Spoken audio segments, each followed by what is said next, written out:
Arkadaşlar merhaba. Tozlu Yollar kanalına hepiniz hoş geldiniz. Evet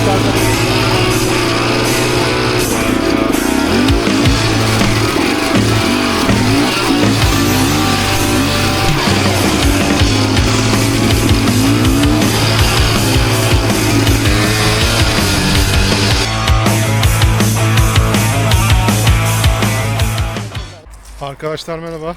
Tozlu Yollar kanalına hepiniz hoş geldiniz. Bugün sizlerle beraber farklı bir içerik yapacağız.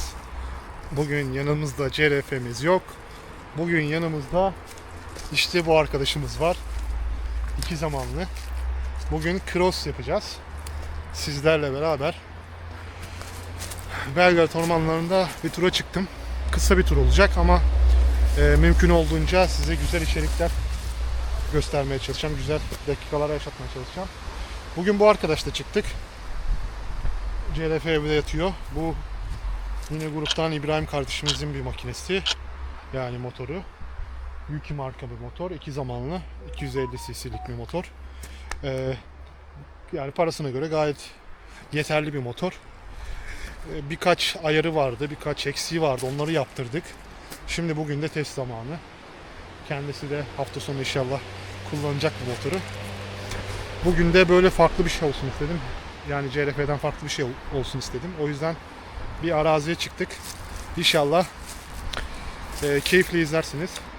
İnşallah güzel dakikalar yaşatabiliriz size. Şimdiden herkese iyi seyirler. Kanala abone olmayı, beğenip like atmayı unutmazsanız çok sevinirim.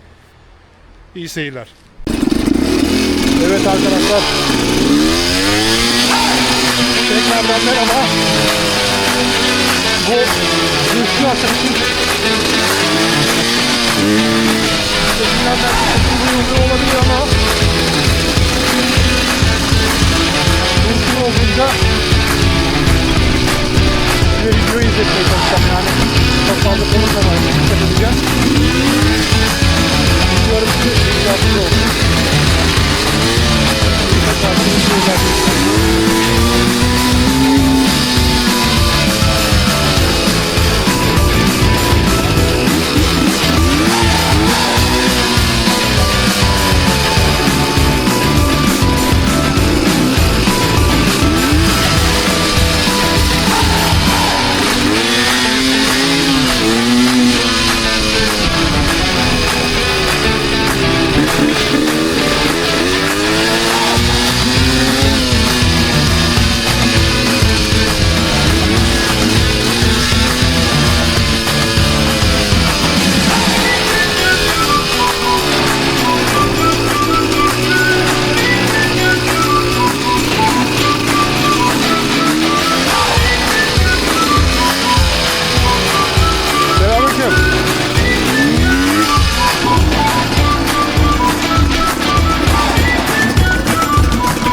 Buradan boşluğa iniyorum arkadaşlar. Fazla ses yapmamak için, çünkü burası bir mesire alan olduğu için güvenliklerden çok fazla rahatsız olmasın diye, buradaki insanlar rahatsız olmasın diye şeyle iniyorum. Boş, yani ustabeti bileyim diye. Şurada birazdan tekrardan açacağım. Şimdi güvenlik arkadaşlar da ayıp olmasın.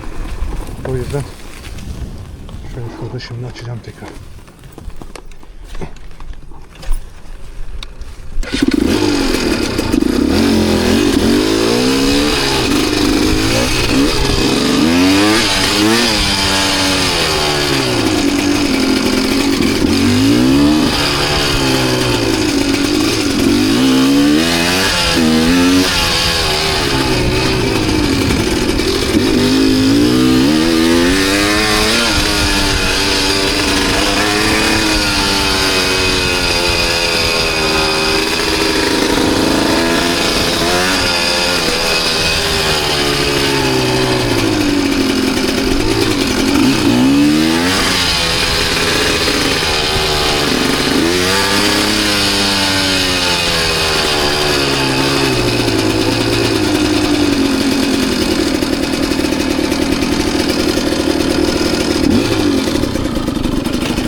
Arkadaşlar bu arada motor hakkında biraz bilgi vereyim.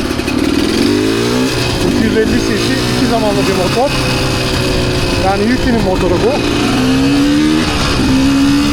Yani alacak olan arkadaşlara buradan şöyle bir bilgi vereyim. Parasına göre iyi bir motor. Yani başlangıç seviyesindeyseniz bu motoru alabilirsiniz. Yani başlangıcım tabii ki üstüne çıktığınızda bu motorun gücü size yetmeyebilir. O yüzden ama başlangıç seviyesi olarak ve fiyat performans olarak iyi bir motor. Yani işinizi görecek bir motor. Bu segmentte yani bununla beraber Kayo ve Memnun var. Bu üç motor arasında Kayo bunlara göre biraz daha iyi. Çünkü malzeme kalitesi olarak ve hani biraz da kalite bakımından Kayo bunlara göre bir tık daha iyi diyebilirim. Amortisörleri falan. Bunun amortisörleri maalesef çok iyi değil. Çok sert. Hani zaten cross motorlarının amortisörleri serttir ama yani bir KTM gibi KTM, gaz, Husqvarna bunlar çok yumuşak motorlar oldukları için yani bu maalesef onlardan da sert. Sanki şöyle söyleyeyim bir süpürge sapı var, ona basıp çıkıyor, öyle söyleyeyim. Onun dışında motor dediğim gibi tam fiyat performans motosikleti. Yani alıp bunu eğer diyecekseniz ki ya ben bunu alacağım işte 100 bin lira önemli değil benim için, işte 140 bin lira benim için önemli değil. Ben bunu alacağım abicim. İşte hem acemiliğimi atacağım hem de enduro'ya başlangıç olarak kullanacağım derseniz bu motor sizin isteklerinizi tamamen karşılayabilecek bir motor. Dediğim gibi Kayo, Memnun bunları da alabilirsiniz. Bunlar da güzel motorlar. Şöyle söylemem gerekirse tabii ki yani bu motorlar dediğim gibi iki zamanlı, bakım aralıkları daha kısa ve daha özel isteyen bir motorlar bunlar.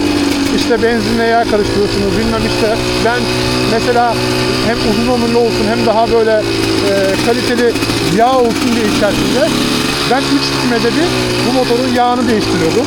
İşte filtresinin her binmede temizleyip yıkayıp öyle şey yapıyordum, öyle kullanıyordum.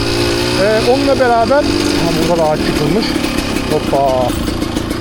Yukarıdan çıkacağız.